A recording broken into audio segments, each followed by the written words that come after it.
are the New York Knicks. I'm back. Back in New York. Well, it's the Knicks. New York. We are the New York Knicks. New York. For this new season we're about to enter, the Knicks taking no shorts just like winter. New York, New York. New York be about the Knicks, huh? But the best thing about New York City is K-N-I-C-K-S. Everybody say go New York, go New York, go! Hey everybody, welcome to the New York Knicks Podcast, episode 506, part of the Lineups Podcast Network at lineups.com, Big Heads Media Podcast Network at bigheadsmedia.com, and Dash Radio. You could also check out the New York Knicks Podcast.com/ticket club. Use code NYKP to get 20% off an annual membership. Mark, we have a lot to talk about today, surprisingly. Are you done with the intro? Yes. Okay, cool. Yeah. We do. So you want to start off with the Chris Paul trade rumors? Not really, actually. I have no goddamn interest in talking about Chris Paul. What I would say, I just figured we'd get it out of the way because I want to talk about two of the best things that have happened for the Knicks. Okay. And those two things are the Denver Nuggets and the Miami Heat. Now, I bet you're wondering, yeah, why is Denver Nuggets being really good, and why are the Heat being really good? Why is that good for the Knicks? Let me guess. Jay? Yes, I'm gonna guess that those are two teams that built their team through the draft. Those are yes, by draft. Those basically the Knicks have been hooked on this Super we team. need superstars to win. The only way to win the NBA is superstars. We need our big three. Is that the case anymore, Jay? Let's wait, because if the Lakers win, they're just gonna go back to see. You could get close, but you can't get all the way there. LeBron, you're coming to us when you're 50 years old. You got it? We won't settle for a finals team. We just because 3 out of the 4 teams, Boston really did it through the draft too.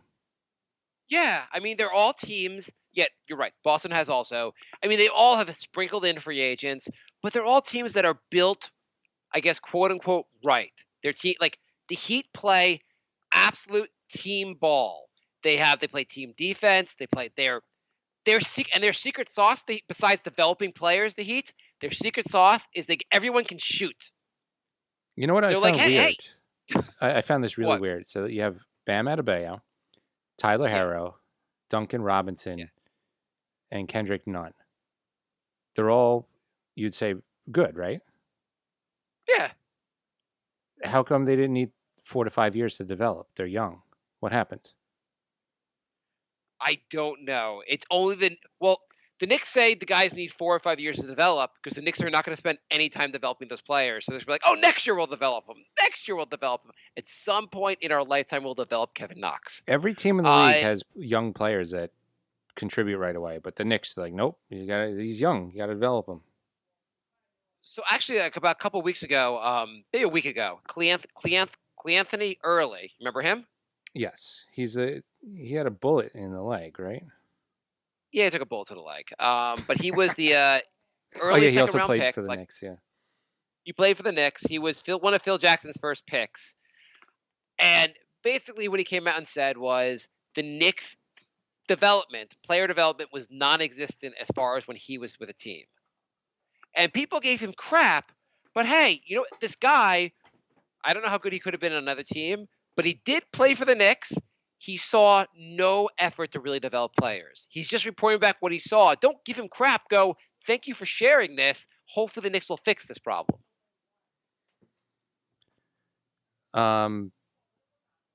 Yeah, I don't know why you'd give him crap because people gave him so much he's crap. He's just talking about a problem that's on the Knicks. Yeah, I mean, the Knicks have lots of problems. The team has been bad for a long time. There are many reasons the team is bad. Player development is something they're not doing. But yeah, so looking at these teams, like the Heat, their top draft picks on this team, the highest picked guy is Hero Herro. Is it? I thought it was Hero, how's but that- the announcers keep saying Hero now. I mean, it's kind of fun to call him Hero. Mhm. I thought it was Hero, but you could be right. Whatever. Hero was a 13th pick in the draft. This past year. I mean, would you take Hero over Barrett? Yeah. Maybe, at least maybe, if not yes. I know some people are saying no, Barrett's better. He's got more potential.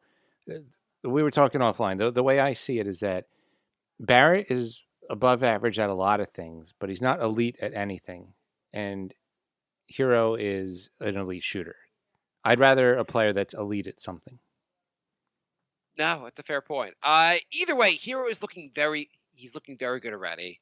They drafted a couple years back. They drafted Bam, who's the 14th pick in the draft. I think the same year that the Knicks drafted Knox. Am I right? Or I think so. Yeah, that's good. That's anyway. Bam looks goddamn awesome. Bam, who had one of the most incredible blocks I have ever seen in a crunch, in like a big time moment in a basketball. Can you think of a block that was bigger? maybe the only one that for the running is LeBron's chase down in Game 7 of the Finals. I think he blocked Curry. Oh yeah. That's a good one too. Obviously, Those are top. Those are top two. That was Right. one of the best blocks I've ever seen. Are we going to also point out Roy Hibbert on Carmelo Anthony? Just because we're a Knicks podcast and we have to bring up Sure. all the painful memories. Sure. But it was, forgetting where it is on like the greatest blocks, that was an incredible goddamn block, all ball. You were watching that. I'm like, he's gonna dunk the ball, and you're like, holy crap, he blocked that shot. Yeah, that was That was the best moment of the playoffs so far for me, at least. Yeah, absolutely. I would say the Doncic long three and that were the two of the coolest moments. Yeah, I'd agree with that. So you had Miami winning a close series. I mean, look, just going back to their team for a second.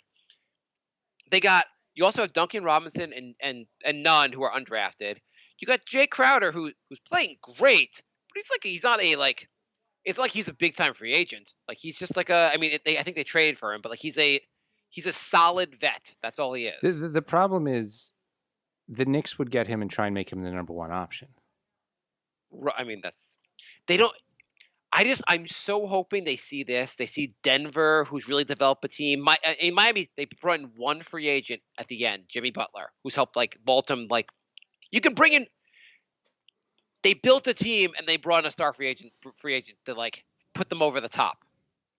Right. I don't even put them over the top. They kind of came out of nowhere this year in some regard. Right. You can add a big time free agent if you have players around him, but like if you put Jimmy Butler on the Knicks, they're still not even a playoff team. Right. They're just still a bad team. Anyway, I really hope the Knicks are seeing the Heat. They see Denver. They see the Celtics, and they go, maybe we just need to build a complete team. Maybe that's what we got to do.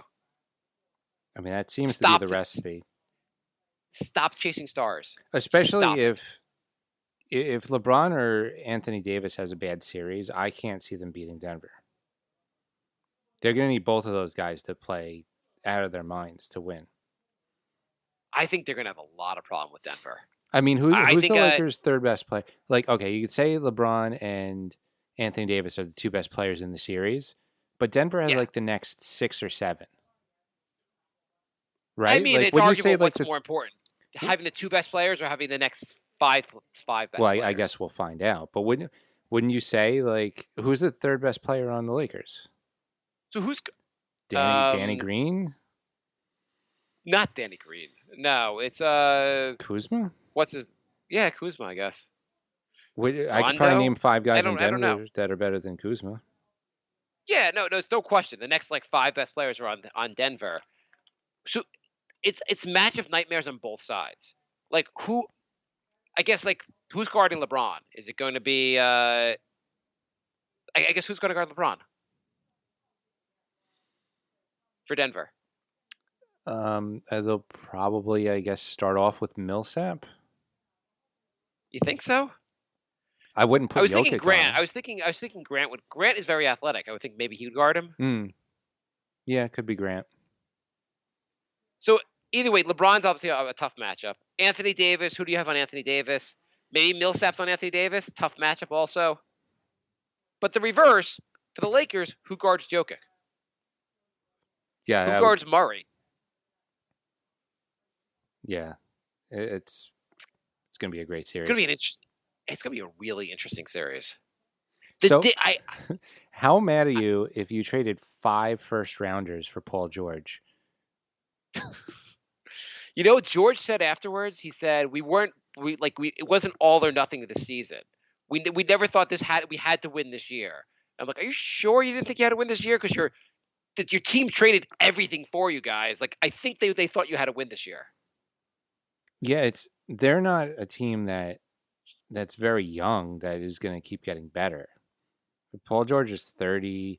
Beverly's getting up there. I think Harrell's getting up there. Like, they're not a young team. I think for the next 10 years, every year they either have traded their pick or they're subject to a pick swap. Yeah. Though I guess this year they give up their pick to the Knicks. Next year there's a pick swap with the Knicks, but no one in their right mind thinks the Knicks will have a better record than Knicks will not have a better record than the next year. No. So the pick swap will not matter for next year. But yeah, they gave up a lot. I mean, Clippers still are they're a contender for next season. But like, what do you think? What do the Clippers have to do in the offseason? How do they get better? They really can't.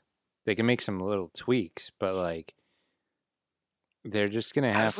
I mean, if you roll back the same team and Kawhi and Paul George don't have like the worst series of their career simultaneously, then arguably they win the series.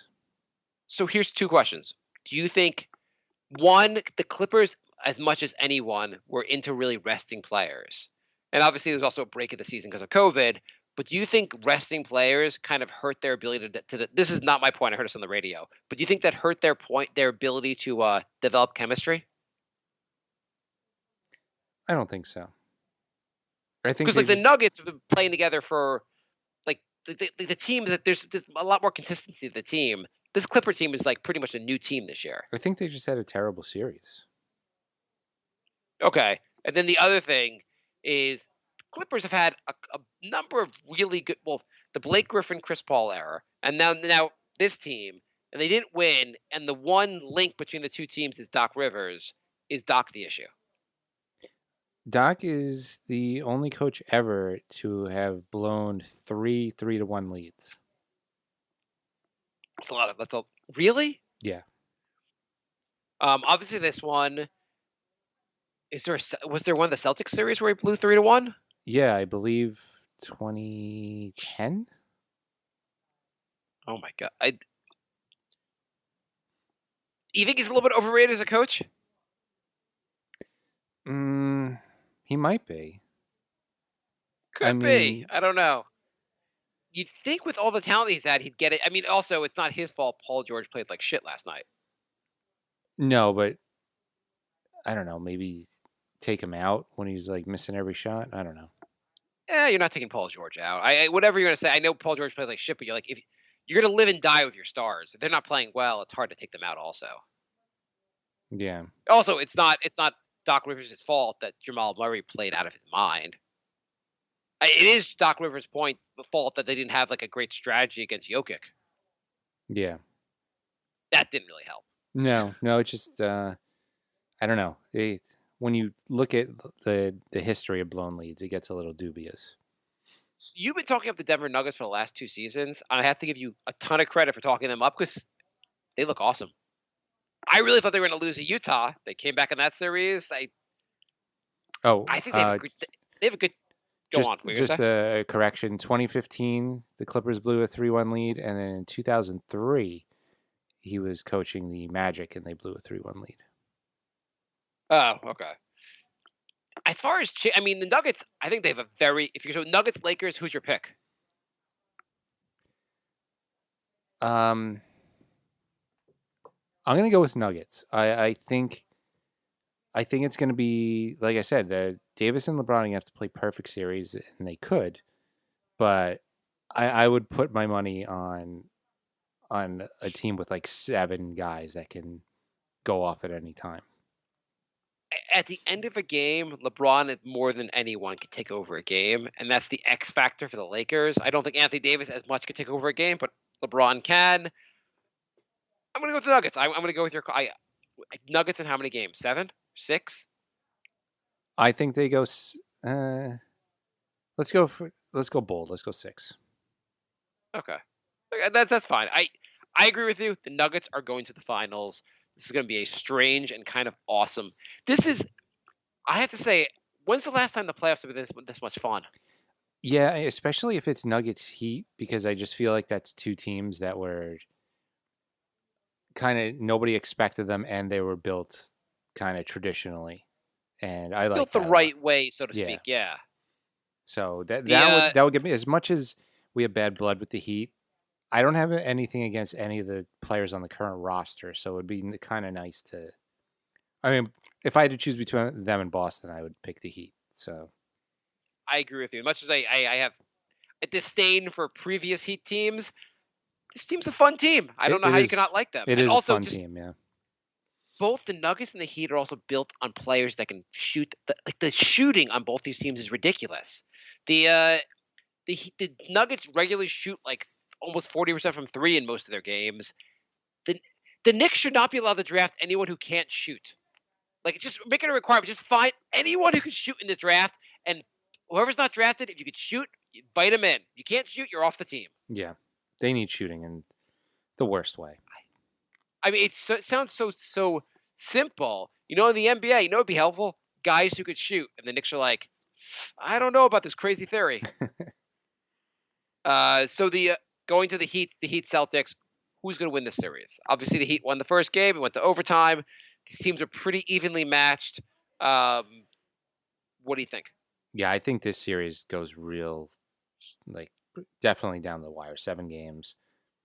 I think you're going to have 2 awesome series. I mean, both series look great. Who do you give the edge to? I'm going to give a slight edge to the Heat. Why? I feel like they have more consistent offensive threats. Boston, I think, might have more. I guess like Boston's ceiling is higher, but their floor is also lower. So Tatum is awesome. Yeah, I'd probably the best player in the series. Yeah, but I mean, like from there, and you have Jaylen Brown's great. I mean, Kemba has not been great. He's not been great. Smart has been really, really good, but his flops piss me off, so I really want to see him lose. Yeah, and I also don't think you can count on Smart. I mean, Smart had a good game last night, but like, you really think you can count on Smart? I feel like he's too inconsistent. He's one of those guys that like he hits a couple shots early, you're like, okay, he's gonna be. I mean, hopefully he hits more shots, but he's just gonna be like just jacking the ball up the rest of the game. Yeah, I feel like the Heat have so many long range threats that they're never out of it. Right. I mean, guys like Nunn and Duncan Robinson were not big factors. They can go off another game. Hero had a big shot late.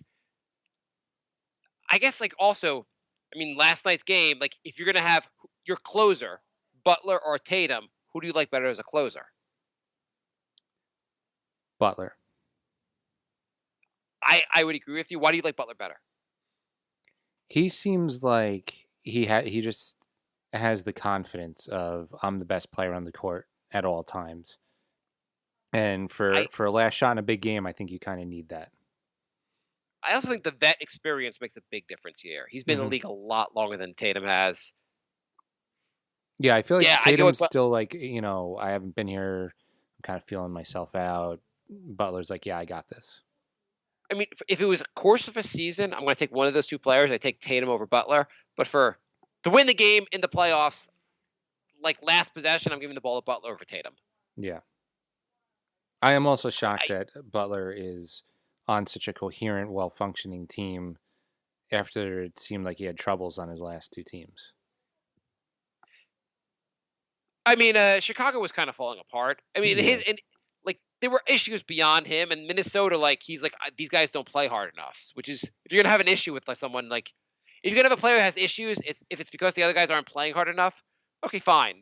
That's a legit gripe. Terrible sign. Yeah, I mean, you saw that how after he left, Minnesota really never played up to the potential they had, and Right. it was probably an effort thing. I mean, yeah, I guess. Oh, I guess Philly actually. Like that was actually the last team he was on. When I talking about Philly I forgot about that. That and was so quick. Philly, they were definitely like he was in Philly. He was the guy you wanted with the ball at the end of the games. Yeah.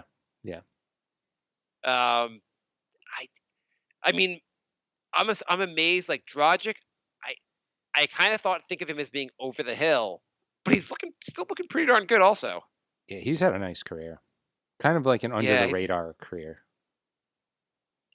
Houston had Dragic. Who else did they have? They had Lowry, Dragic, Reggie Jackson. The third. I forget Jackson. I think it was Jackson. Yeah. No, oh, whatever. No, wasn't that Houston Phoenix? Dragic. Phoenix had Dragic, Bledsoe, Jackson. You're right about that. But I thought Dragic was also on Houston. I could be. Yeah, he was also on Houston briefly. Also. Okay, it doesn't really matter. But yeah, he's 33 years old. I guess it's helpful to have good vets also. I mean, all this adds up to like the Knicks build a good team, some vets, some young players. Don't chase stars. You want to move to the Knicks, or you want to? Yeah, let's anything else? No, let's move to the Knicks. We had the RJ Barrett snub. Holy crap! I cannot believe the guy who shot terribly inefficient did not make one of the all rookie teams. That's crazy.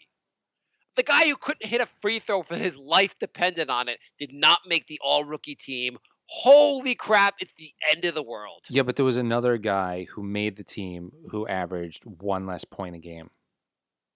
Okay, that's outrageous. There was someone else everyone was complaining about who played like 16 minutes a game, who made it over Barrett. Who gives a crap? Would you rather he make the team or rather him have a chip on his shoulder? I'd go with the chip anytime. Yeah, plus I really don't care. I know. Like I want my players. Yeah, I mean, what's the difference? Like, have you ever said, "Oh man, that guy, he made the second all-rookie team"?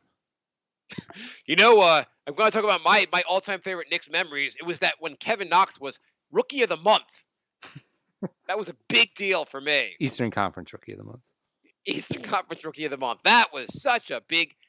Yeah, who gives a crap? I will take my star players getting snubbed time after time and makes them better. Makes them a better player. It's a media conspiracy. They all just hate the Knicks. And also, like, Barrett was fine. We all think he can get better. He could be a good player. But if this was the finished project, which is if this is the finished product for Barrett, we'd all be in trouble. Yeah. Like he is on where you want Barrett to be. If you had a scale of 10, he's probably at a 2 right now. We're hoping to get the 10. He's got a lot of growth to go to fulfill what we're hoping will be. Yeah, I'm not. It's like it would have been nice to have something to hang for this season, but I'm not going to get bent out of shape that he didn't make it. It's not that big of a deal. Those kind of things, like Tyson Chandler won Defensive Player of the Year. I was like, oh, that's really cool because the Knicks had a great season. Mm-hmm. If a rookie wins it, you're like, oh, that rookie had an awesome. Like if it was a snub, was like he was you thought he should have won Rookie of the Year and he was really good. Fine. I mean, none of us really think Barrett was that amazing. We're just like talking ourselves into it. Remember when Carter Williams won Rookie of the Year and 2 years later he was barely in the league?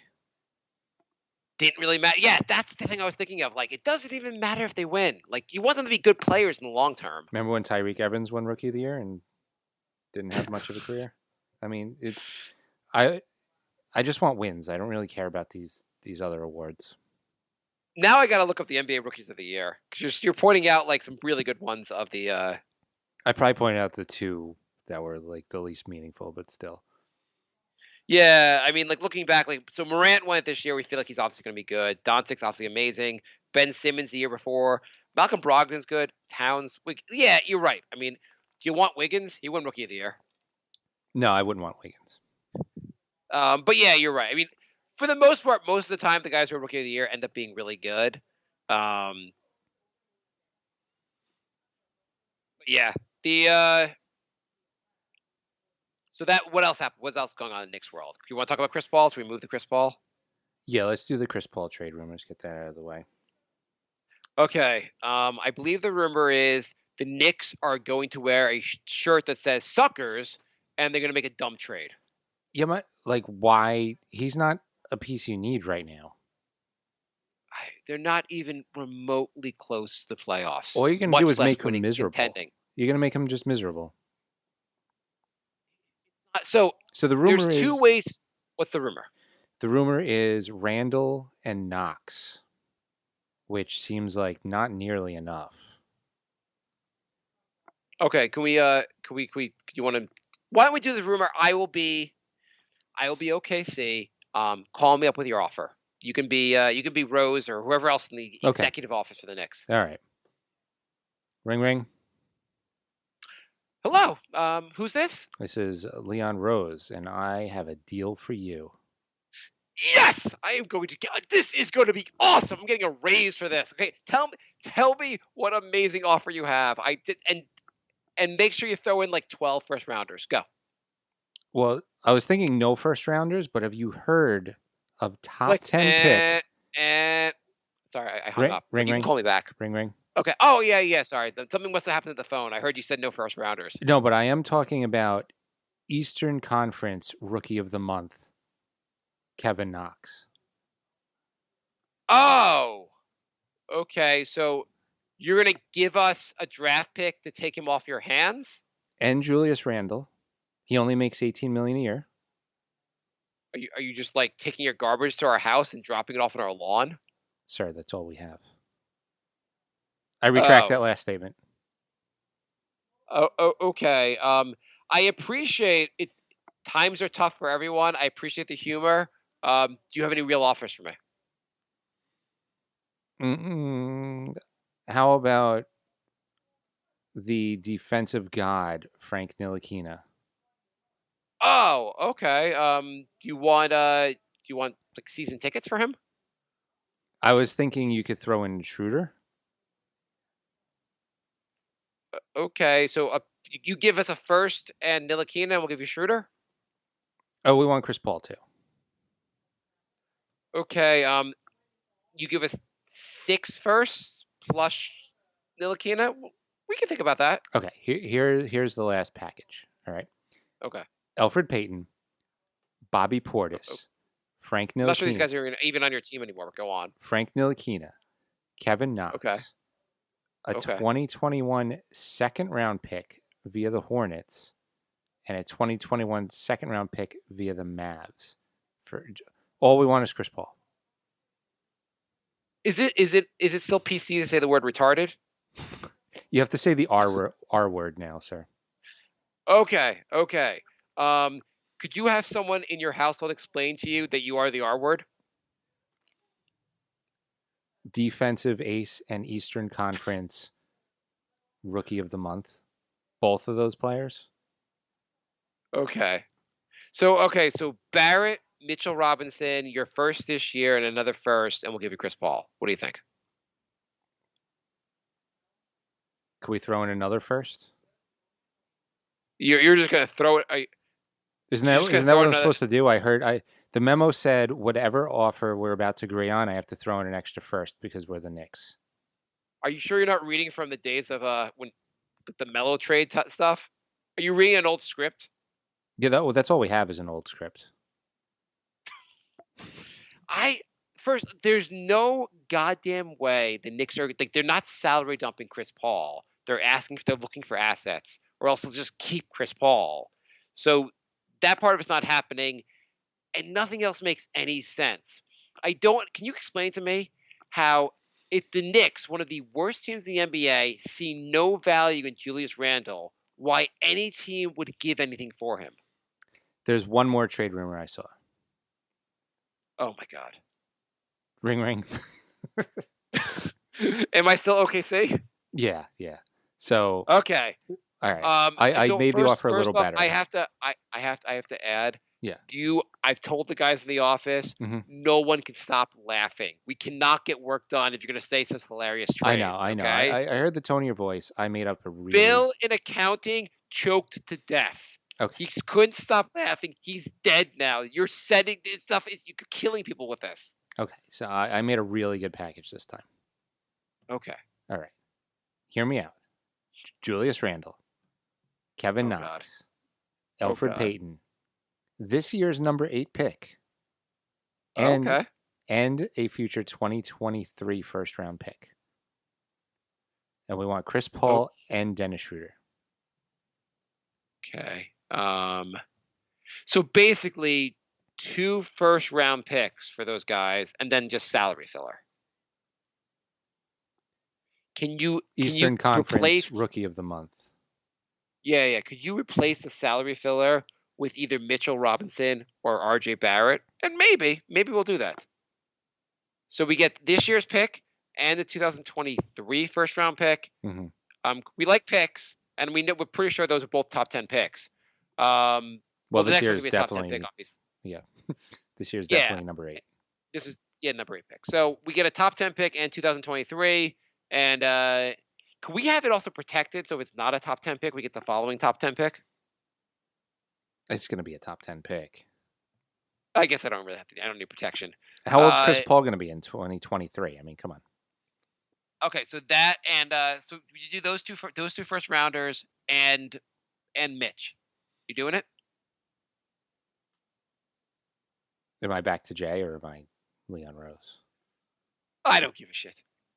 Yeah. Well, yeah. Leon Rose is saying yes to everything. Yeah. Jay, do you think they should throw in RJ Barrett or Mitchell Robinson? I don't think they should do this at all. Yeah, I don't understand why you do this trade. You get Chris Paul here, and then what? You get Paul and Chris and Dennis Schroeder. They couldn't win with those. Like they had a good team in OKC, and they couldn't win. What is it like? Surround Chris Paul and Dennis Schroeder with nothing. Yeah, let's get rid of half the young guys, and then so he can mentor like one guy. I mean, also you're just guard? naming players that just like Julius Randle, Kevin Knox. There can't be any value. I saw all of those on the Twitter trade rumors. By the way, oh, I'm sure you did. I mean, like the trades people are throwing out are insane. I saw the someone was saying that the Knicks were planning on offering $22 million a year for Van Vliet. That makes more sense, at least. Yeah, he's not going to do it, but yeah. Yeah, I mean, max him. I don't care. Whatever. That's still better than what you're going to pay Chris Paul, and like he's younger. Why not? Yeah. I don't think he's worth the money, but the only way you're to get him is by a huge overpay, and the cap space is meaningless. Mm-hmm. All right, let's do some emails. Yeah. All right. I was going to say, hang on, before you do the emails real quickly. Mm-hmm. I don't quickly, but there was an article I saw. Okay. It was, I'm not going to say what the source of it because I don't want to rip on any sources. But basically, the gist of the article was the Knicks have what they said, a treasure trove of assets. I don't understand. The point of the article was the Knicks have so many assets, and the Knicks expect to be aggressive with their assets this offseason. Why would anyone think the Knicks have a treasure trove of assets? I think we have vastly different opinions on what an asset is. I guess they make the point the Knicks have 5 or something. I guess they have an extra 3 first rounders in the next few years, plus their own first rounders. I guess having your own first round picks is something an asset. Like something every team is given. Everyone gets one of these first round picks. The Knicks are like, we have a first round pick. Holy crap! First of all, trading first round picks should just be banned. I mean, look at all the players that were drafted with the Knicks draft picks. Jamal Murray was a Knicks draft pick. Yeah, I mean the Knicks probably would have screwed that up, but yeah. And also the Knicks extra first round picks they're from the Clippers and from the Mavericks. They're all going to be at the end of the first round. They're not the most valuable picks. Doesn't matter. I know some people are like, oh, the Knicks haven't been hitting on their draft picks, so there's no point keeping them anyway. No, that's more reason that they should keep as many as possible because apparently they need more than one shot every draft to nail it. So Here's the phrase. I wasn't even treasure trove. This is the phrase the article used that made me just angry.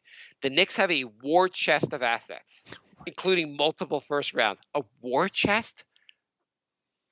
If you're looking like this, you're like the war chest. You should not. You're just a moron.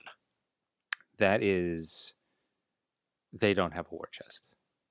They don't. If this is a war chest, you're gonna get crushed in war. They have their own picks, a couple very late first rounders, and a couple mediocre young players. What the Knicks can do is package their war chest and set their franchise back another 5 years at least. If their war chest was so good, they would be able to get more than a 35-year-old point guard. Right. We're going to go all in to get a guy that is clearly over the hill and has injury concerns at 35 years old. And we probably won't even have enough to get him. I mean, and also the Knicks are also like going with like, you know what? We can like maybe they'll do it for Randall, or maybe like as if there aren't other teams that can make offers also. The Knicks just assume they're the only team that can make offers, and they can be like make a shitty offer, and people will just be like, okay. I've been seeing all these articles, all these things on Twitter now for the Knicks, where people are going on about Mitchell Robinson's contract. Because in 2 years, I guess his contract's up, and the Knicks will have to pay him. Should we trade him now because we have to pay him later? Why are the Knicks going to have to pay Mitchell Robinson? He gets a bunch of blocks. He can't play more than 20 minutes a game yet. Right. I like him. I think he's talented, but like he's not exactly getting paid at this point. Is he doing that much more than Nerlens Noel? And I know I'm going to get a lot of hate mail for just saying that. But is he doing that much more? Is he doing that much more? I mean, like, he's a fine player. He looks like he's got a lot of, like, talent, but, like, he's not even, like, legitimately. We don't know. I mean, he could be a starter in this league. We don't know yet if he's a real star. He's a starting center or not. To act like the guy is going to get $20 million a year, it just seems insane to me. Right. Yeah. I mean, plus he's at a position that's the least valued position in the NBA right now, the center. Yeah. Yeah, I don't know why. Should the Knicks be at all concerned about Mitchell Robinson's potential payday 2 years from now? NBA contracts are only 4 years, usually maybe 5. Like, if you're going to start saying you don't want guys with 2 years left, like that's going to be 3/4 of the league. I mean, the theory behind these articles and these conversations are that the Knicks will have to pay Mitchell Robinson a lot of money. He'll absorb too much of the cap, and can you really build around a center? Which even if those are legitimate concerns, and Mitchell Robinson was going to get paid, if the Knicks don't want him, if one of the worst teams in the league doesn't want to pay you, why does no other team's going to value him so highly either? The Knicks should not be building around Mitchell Robinson. You could see if he ends up being better than this, I guess. They don't have anyone to build around right now. No, the guy they're building around now is the 8th pick in the draft. No one else is as like nothing Barrett has done, nothing Mitchell Robinson has done has made him a guy you're going to build around, quote unquote. Right. Do some emails. I just got to do some emails. And do you want to tell me more about the Knicks war chest of assets? The dumbest phrase I've ever heard in my life. Go to email. I really don't. Yeah. Okay. So we have an email from Jorge writes, thoughts on Stephen A. Smith saying Steve Nash hiring was white privilege. He said no black man with no experience would get a head coaching job. You remember Derek Fisher, right? Yeah. Or what the hell is he talking about? Or Magic Johnson, or Isaiah Thomas, or Doc Rivers. I mean, didn't Nash work for the Golden State Warriors, and didn't Durant, 2 black players on his team, picked him to be the coach? No one else picked him. It's Kyrie and Durant picked him to be the coach. It's an absolute ridiculous statement. He was just everything he says is ridiculous. The guy's terrible. I don't know why he has a following, why he has a job. He's just like a hype man. He just wants to hype up whatever issue he wants to talk about. Like, if he's saying something that like makes sense, you're like, oh, he sounds pretty good. He's entertaining. But for the most part, like half the time, he's just like off on rants about things that don't make any sense whatsoever. Yeah. No, that was just dumb. Yeah, he's just I don't know. It was just a complete like I'm just gonna get people talking by saying this. I don't even think he Right. believes that. You have to be like, you have to have a take on it so people will like talk about you. Yeah. If he just said, "Oh, I don't know about the Knicks side," I mean, the Nets bringing in a first-year coach, like without experience, people would like, "Okay, Stephen A, not that interesting. Maybe you should go work somewhere else." You need to like be controversial. But I think at the current state of the country right now, you should not be talking like that. I don't think at any state you should. I don't think at any point you should be talking like that. No, you but should be stirring up especially not controversy when now. there's no controversy. Especially not right now. Anyway. Why? What's going on now, Jay? Do you want to do your conversation? I don't really know. I don't think that has anything to do with the national conversation, Jay. I'm going to disagree with you. Adding fuel to the fire. No one's really like going like, okay, now we're really going to protest because Steve Nash got the job. Jorge writes, how crazy is it that Doc Rivers has blown 3-1 leads in 3 different presidential administrations? Bush, Obama, and Trump. That's pretty good, actually. I like that way of looking at it. Wow. Okay. And would you rather have Doc Rivers or Tom Thibodeau be the Knicks' current coach? Thibodeau. Ah, you like Thibodeau? So I mean, like Doc. I mean, he still wins. The teams are still productive. He just doesn't get. He doesn't win it all. He did win a championship with 4 Hall of Famers on the roster. Yes, that's true. I still think he's a very good coach. I just don't. Whatever reason, he just cannot. He cannot get it done in the playoffs. Jonathan writes, with the 8th pick, I don't want any projects like Knox, Nokian, etc. That's why I want Devin Vassell. He will not be a star, but he's shooting and defense is NBA ready, and we need those 2 things. Thoughts? I would steer away from projects. I agree with you on that one. 3-and-D I am all about. If you can do 2 things that are really well, doing those 2 things really well, borderline elite, take them. I guess I want a point guard or a guy who can just shoot. I mean, those are the 2 things. If you could shoot and play defense, shoot and play defense, yes, sign me up. I'm just you had me at shoot.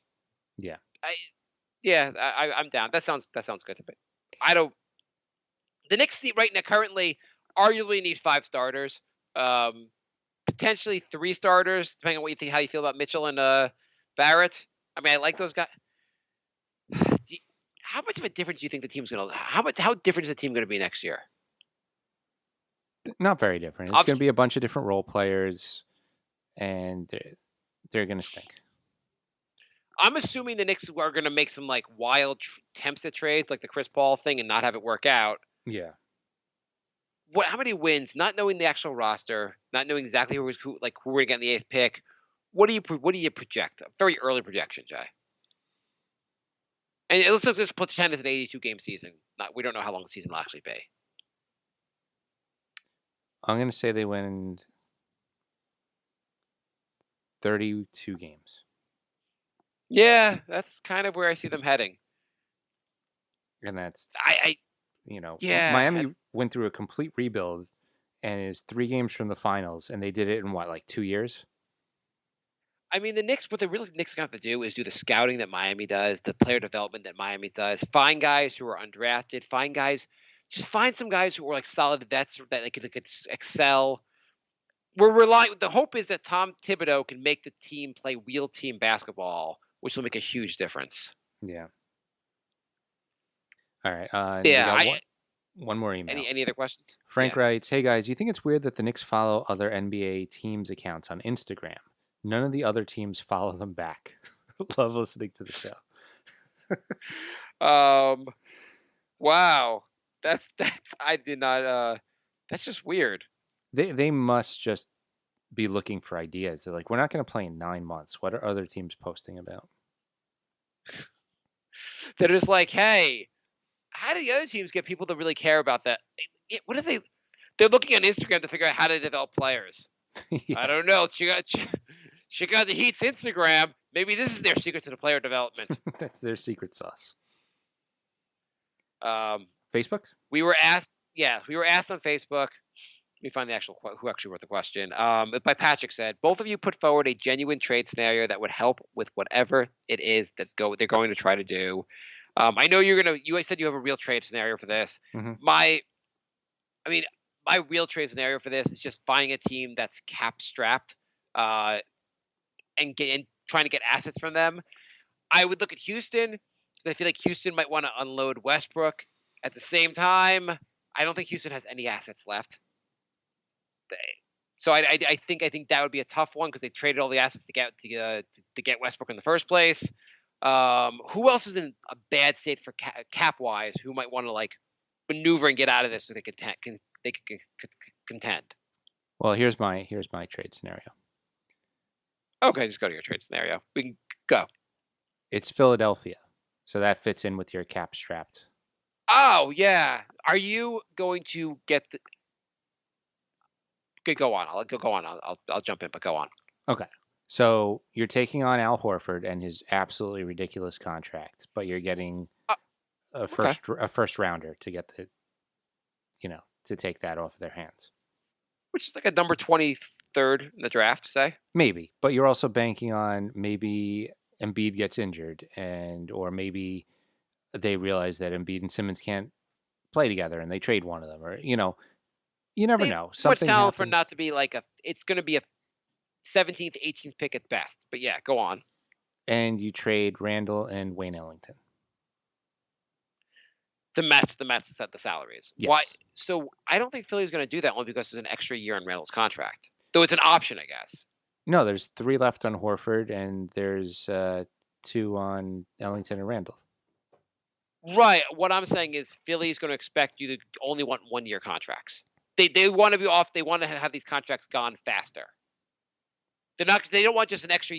They want cap relief now, not like into the future. Well, I mean, they're getting cap relief 2 years earlier. Yeah. Yeah. No. Yeah. I know what you're saying. I'm just saying like they'd want it.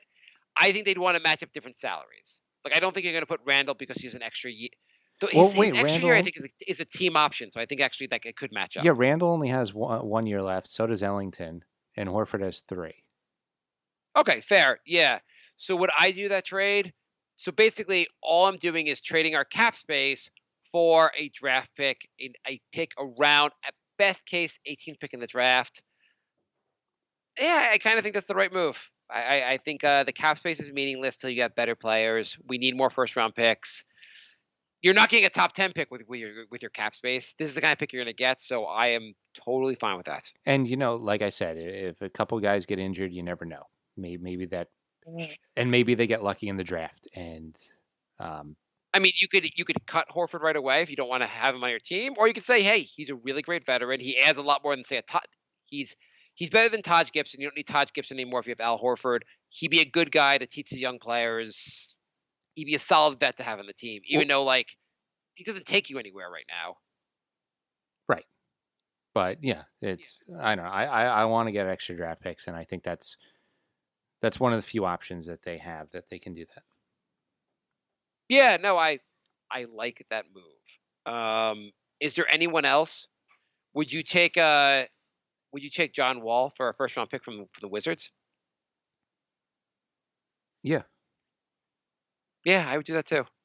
I would if the Wizards want to rebuild faster, I would take John Wall's contract. I don't care how miserable it is. A first round pick from the Wizards would be worth a lot.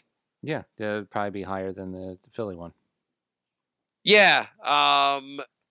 Who else you think is looking to move contracts?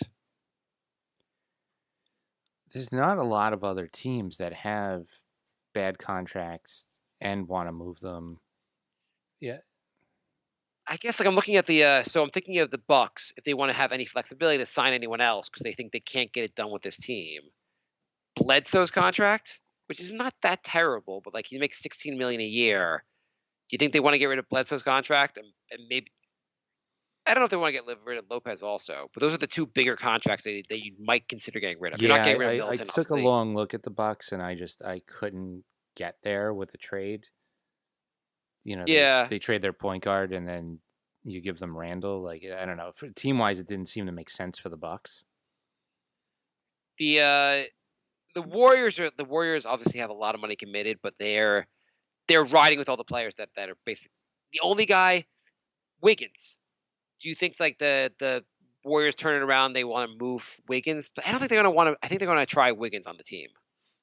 Yeah, I think they think if they can surround Wiggins with players this is Wiggins' last chance. But I mean, if you can, he's a good enough get a he's a 20 good point enough per player game scorer, even if they just move him to the bench and you have like a really good sixth man or something, that's a big plus for that team that was getting thin on the bench anyway. It's a shame the Rockets have no assets to trade Because they would be the one that's so logical to trade with. Because I really think they would be desperate enough with like their window of time with Harden's running out, and clearly the Westbrook thing does not really fit that well. Mm-hmm. But they don't have anything that would make any sense. Right. Yeah, there's not much else. I like that the Philly trade actually makes a lot of sense. All right. I like that. That was probably the best option, and really having Horford is not help Philly at all. It was a dumb move. Yeah. Boston made such a good move getting rid of him at the exact moment he like fell off a cliff. Yeah, they're good at. Boston's good at getting rid of guys before they fall off cliffs. I mean, hence the Nets trade also. Like the very last year, they're really good. It's amazing. Yeah. They're like, 3 months from now, this guy is going to look 50% of what he was right now. And they just seem to know that. So I just want to see Houston, what do they have actually left? Because they have a lot committed, I think. Yeah. Oh, my God. They have a lot committed. Yeah, Houston, Lakers, like any team that I was thinking, like they just don't have a lot to trade. We're almost out of time. Unless you say, I'll take your picks from 2030 on. Right. That's the only way to do it. You're like, the Knicks are going to be bad for the next decade anyway. The 2030s, that's our thing. How much time are we almost out of time? Yeah. Do we have any other Facebook? We have no other Facebook. How much time do we have left? Like 2 minutes. Okay, what do you want to talk about, Jay, for the next 2 minutes? How are you doing? We can just go. Do you feel? Do you feel like how's the black mold in your apartment? What do you have for breakfast, Jay? How's your life changing? Catch me up. We have a comedy podcast called The Brink of Sanity. You can go to brinkofsanityshow.com or find it on iTunes or Spotify. All those kind of topics will be covered there. Of course. The Lakers have no assets either, so they don't make a lot of sense. The Heat have traded away a lot of their picks. Yeah, but the Heat's also really good. Yeah, they're almost in the finals. So, NY Knicks Podcast on Facebook, Instagram, Twitter, Patreon. You can go to the NewYorkKnicksPodcast.com. We have some very nice Knicks podcast shirts. You can help support the show that way. The other contract actually. Wait, what else? There was another terrible contract Philly has. Harris, Tobias. He gets $30 million. What do you think about his contract? Similar contract to Horford. Would the Knicks take both Harris and Horford for 2 first-round picks?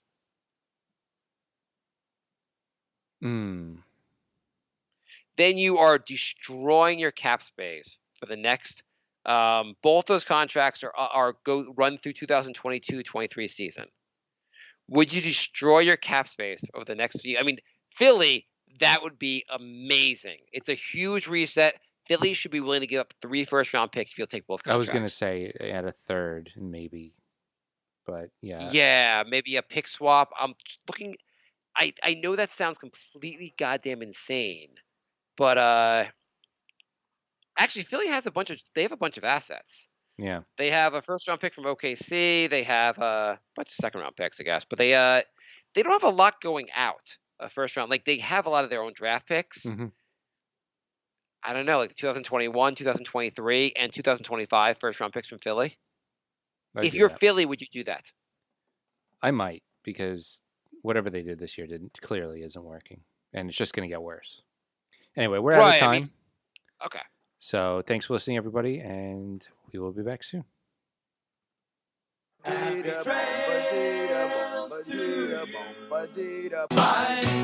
love. Goodbye, everybody. Goodbye. It's all over. Goodbye. It's time to go. This is the end. Say goodbye, you better go away. I'm gonna leave you. It's the end. Goodbye, goodbye. Just leave me alone. Feels so good.